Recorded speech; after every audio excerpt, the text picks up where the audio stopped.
Děti, tak co? Jak se vám tady líbí?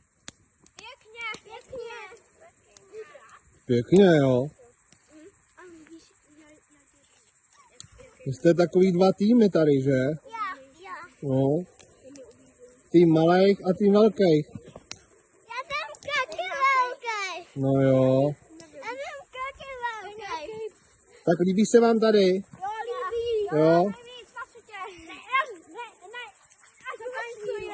Tak super. A co teď budeme dělat? Tančit. Tančit. A na koho?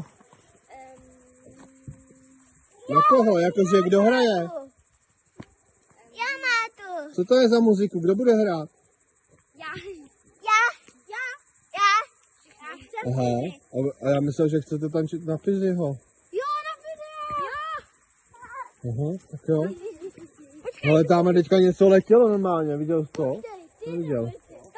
Tam má něco letělo, to vypadá jako meta. Takže teď tančíte, jo? Já musím mít knížku. Hej, Fizi, a to má problém, podívej se, tam nebudu mít modrý, nebudu dobré. Tam potom mi nebudu. Potom co ty zpíváš, tak zpívej a oni budou tančit.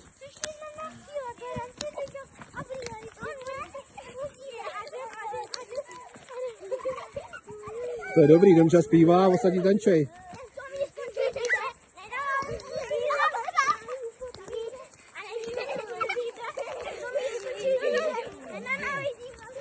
Co rodíme? Já zatlačím děti, jak tancují. No počkej, to nespálíme.